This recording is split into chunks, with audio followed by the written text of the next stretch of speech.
네피림이 외계인입니까? 창세기 6장 주석 보면 하나님의 아들들이 셋 계통의 경건한 자녀들이라는데 하나님의 아들들이 뭔가요?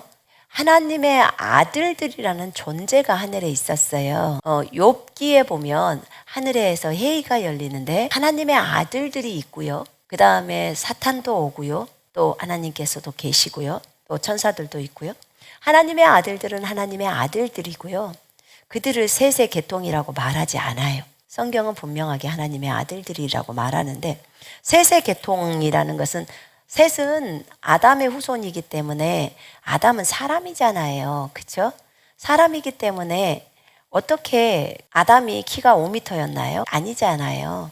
근데 그 창세기 6장에 보면 태어나는 사람이 한번 볼까요? 사람이 땅 위에 번성하기 시작할 때 그들에게서 딸들이 나니 하나님의 아들들이 사람의 딸들의 아름다움을 보고 하나님의 아들들은 하나님의 생명을 갖고 있는 자들이에요.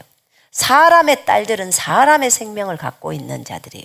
사람의 딸들, 사람의 아들들. 그러면 아담의 아들이면 사람의 아들이죠. 근데 여기에 하나님의 아들들이면 하나님으로부터 나온 아들들이란 뜻이에요, 지금.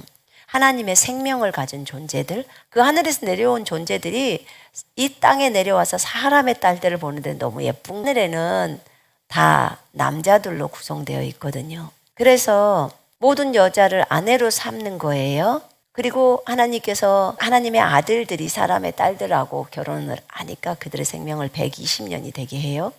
그리고 당시에 땅에는 네피림이 있었어요. 민수기 13장 33절처럼.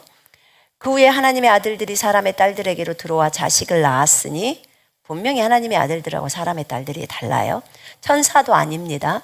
천사를 하나님의 아들들이라고 표현하지 않습니다. 그래서 하나님의 아들들은 분명하게 하나님의 아들들입니다. 욥기 1장 2장에 다 나옵니다. 그래서 이 하나님의 아들들이 이 땅에 내려와서 사람의 딸들하고 결혼을 해서 나온 존재가 네피림이에요. 그 네피림이 고대의 용사라고 적어져 있어요. 그들은 용사라 고대의 명성이 있는 사람들이라. 그러니까 그 당시에 5m짜리 거인들이 나오잖아요. 그러니까 하나님의 아들들이 어마어마한 능력의 소유자였죠. 하나님의 아들들은 분명하게 하늘에 있는 하나님의 아들들입니다. 그 아들들이 하나님의 법을 어기고 이 땅에 내려와서 사람의 딸들하고 결혼을 한 거예요. 자유의지가 있기 때문에 자기가 그렇게 행동한 것들이 있었죠.